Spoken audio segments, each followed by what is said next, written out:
પાંડેસરા વિસ્તારની dream children હોસ્પિટલમાં ડોક્ટરને મારવાની ઘટના બની હતી. પાંડેસરા પોલીસે ગણતરીના કલાકોમાં જ આરોપીને ઝડપી પાડ્યો. રાજકુમાર વિશ્વકર્મા નામના ઈસમને પોલીસ દ્વારા ઝડપી પાડવામાં આવ્યો. મનોજ પ્રજાપતિ નામના ડોક્ટરને રાજકુમાર દ્વારા મારવામાં આવ્યો. બાળક અંદર મારવાની દવા પી જતા તેને હોસ્પિટલ લાવવામાં આવ્યા હતા.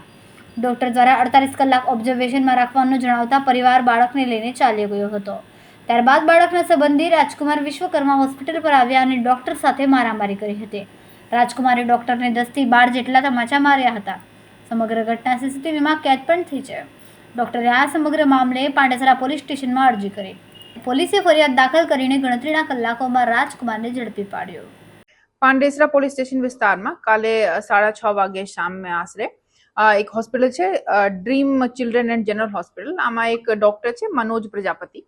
એમની પાસે એક રિલેટિવ રાજકુમાર ઉર્ફે બાબા વિશ્વકર્મા આ આપના 3 વર્ષના બાળકને લઈને આવ્યા હતા અને એમની રજૂઆત એવી હતી કે આ બાળકે ઝેરી દવા પી લીધી છે.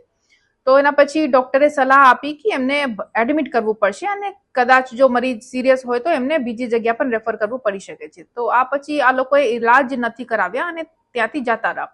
પછી થોડા સમય પછી વાપસ આવીને આ ડોક્ટરથી માથાકૂટ કરેલ કે તમને ખોટી સલાહ આપી છે અને એમને માર્યો. તો આ ઘટનાની જાણ થતા જ પાંડેસરા પોલીસ સ્ટેશનમાં ફરિયાદ દાખલ કરી લીધી છે અને આરોપીને અટક કરવામાં આવ્યા છે અને આગળની કાર્યવાહી ચાલુ છે.